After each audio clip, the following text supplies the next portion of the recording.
فَإِمَّا يَأْتِيَنَّكُم مِّنِّي ہُدًى کی تفسیر میں لکھتے ہیں کہ پس اگر تمہارے پاس میری جانب سے کوئی ہدایت آئے، اس میں اس بات سے آگاہ کرنا مقصود ہے کہ حضرت آدم علیہ السلام اور حضرت حوا علیہ السلام پر بھول کے باوجود اللہ کریم کے عظیم انعامات ہیں۔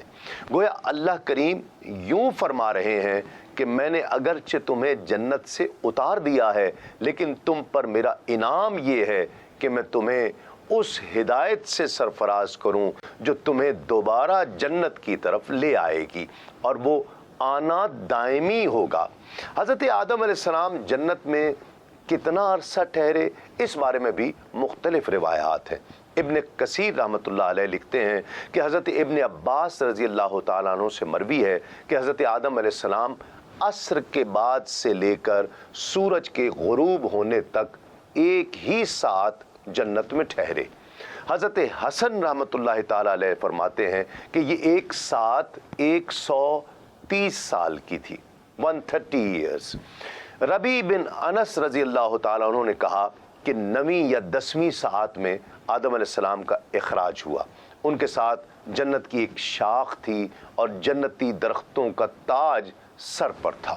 صدی رحمۃ اللہ تعالیٰ علیہ کا قول ہے کہ حضرت آدم علیہ السلام ہند میں اترے، آپ کے ساتھ حجر اسود تھا اور جنتی درخت کے پتے تھے جنہیں ہند میں پھیلا دیا گیا اور اس سے خوشبودار درخت پیدا ہوئے۔ مستدرک للحاکم میں ہے کہ حضرت علی کرم اللہ وجہ الکریم فرماتے ہیں سب سے زیادہ خوشبودار ہوا سرزمین ہندوستان میں ہے، وہاں پر حضرت آدم علیہ السلام کو اتارا گیا اور آپ علیہ السلام نے وہاں جنت کا خوشبودار پودا لگایا۔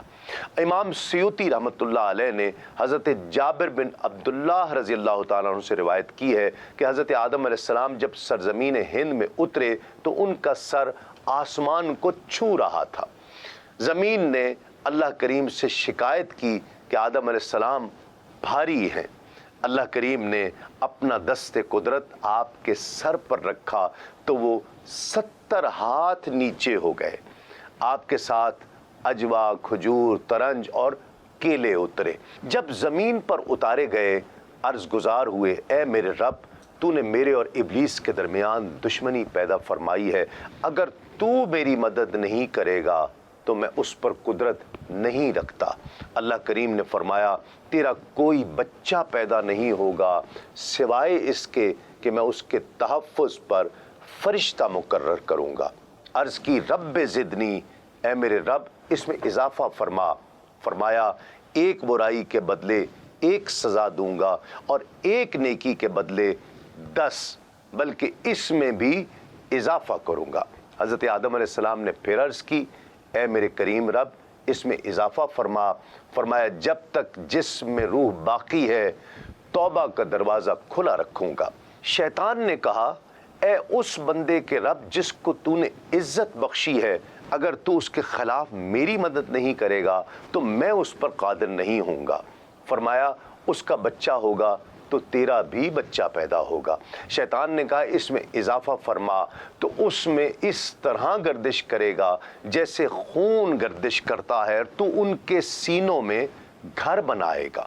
آدم و حوا علیہم السلام کے زمین پر نزول کے بارے میں روایت میں آیا ہے کہ انہیں الگ الگ جگہوں پر اتارا گیا۔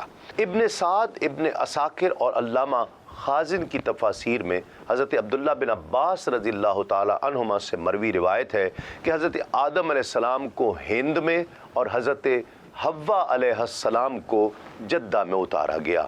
حضرت آدم علیہ السلام ان کی تلاش میں نکلے تو ان دونوں کی ملاقات عرفات کے میدان میں ہوئی۔ اسی طرح تفسیر خازن میں ہی حضرت ضحاک رضی اللہ تعالیٰ عنہ سے مروی ہے کہ حضرت آدم اور حضرت حوا علیہ السلام ایک دوسرے سے جدا ہونے کے بعد ذی الحج کو عرفات کے مقام پر ملے، اس لیے اس دن کا نام عرفہ اور مقام کا نام عرفات یعنی پہچاننے کی جگہ ہوا۔ حضرت حوا علیہ السلام مزدلفہ میں آدم علیہ السلام کے قریب ہوئیں، اسی لیے مزدلفہ کہلایا اور دونوں یہاں جمع ہوئے، اس لیے اس کو جمع بھی کہا جاتا ہے۔ بعض مورخین کے مطابق آپ کو ہند کی زمین پر اتارا گیا، یہاں تنہائی کی زندگی گزارتے رہے اور حج کی ادائیگی کے لیے مکہ معظمہ گئے، جہاں مزدلفہ کے مقام پر حضرت حوا سے ملاقات ہوئی، انہیں پہچان لیا اور اپنے ساتھ ہند لے آئے۔ ایک اور روایت کے مطابق آدم علیہ السلام کو سب سے پہلے سراندیپ موجودہ سری لنکا میں اتارا گیا۔ آج بھی وہاں پہاڑ کی ایک چوٹی ان کے نام سے منسوب اور زیارت گاہ خاص و عام ہے۔ مستدرک میں حضرت ابو موسیٰ رضی اللہ تعالیٰ عنہ سے مرفوعاً روایت ہے کہ جب اللہ تعالیٰ نے حضرت آدم علیہ السلام کو جنت سے زمین کی طرف روانہ فرمایا تو انہیں جنت کے پھل عطا فرمائے اور ہر چیز کی کاریگری سکھائی، تو تمہارے یہ دنیاوی پھل جنت کے پھلوں میں سے ہیں، الا یہ کہ دنیاوی پھل متغیر ہو جاتے ہیں لیکن جنت کے پھل باسی نہیں ہوتے۔ حضرت عبداللہ بن عباس رضی اللہ تعالی عنہما سے روایت ہے کہ زمین پر حضرت آدم علیہ السلام کی پہلی خوراک گندم تھی۔ جبریل امین علیہ السلام گندم کے 7 دانے لائے۔ آدم علیہ السلام نے پوچھا کہ یہ کیا ہے؟ عرض کی کہ یہ اس درخت کا پھل جس کو کھانے سے منع کیا گیا تھا۔ آپ علیہ السلام نے فرمایا میں اس کا کیا کروں؟ جبریل امین بولے اسے زمین میں کاشت کریں۔ آپ علیہ السلام نے کاشت کیا، جب فصل تیار ہو گئی تو کاٹا، اسے پیس کر آٹا بنایا، روٹیاں پکائیں اور بڑی کوشش اور تھکاوٹ کے بعد اسے کھایا۔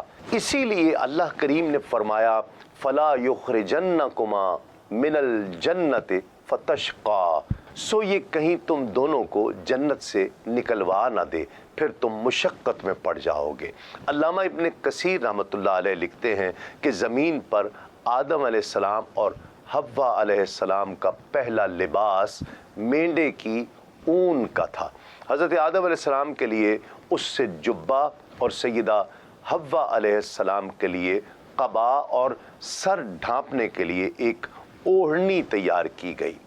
علامہ نجم الدین شافعی رحمۃ اللہ علیہ نے لکھا ہے کہ سب سے پہلے نماز حضرت آدم علیہ السلام نے ادا فرمائی اور مختلف افعال پر مشتمل خشوع و خضوع والی نماز پابندی کے ساتھ ادا کرنے کا حکم آپ علیہ السلام پر ہی نازل ہوا۔ مسند بزار میں ایک روایت حضرت ثوبان رضی اللہ تعالیٰ عنہ سے ہے کہ حضور نبی کریم صلی اللہ علیہ وآلہ وسلم نصف النہار کے بعد نماز پڑھنا پسند فرماتے تھے۔ ام المومنین حضرت عائشہ صدیقہ رضی اللہ تعالی عنہا نے عرض کی میں آپ کو دیکھتی ہوں کہ اس وقت آپ نماز پڑھنا پسند فرماتے ہیں، اس میں کیا حکمت ہے؟ ارشاد فرمایا اس گھڑی میں آسمان کے دروازے کھولے جاتے ہیں اور اللہ رب العزت اپنی مخلوق کی طرف نظر رحمت فرماتا ہے، اور یہی وہ نماز ہے جسے حضرت آدم، حضرت نوح، حضرت ابراہیم، حضرت موسیٰ اور حضرت عیسیٰ علیہ السلام پابندی کے ساتھ ادا فرمایا کرتے تھے۔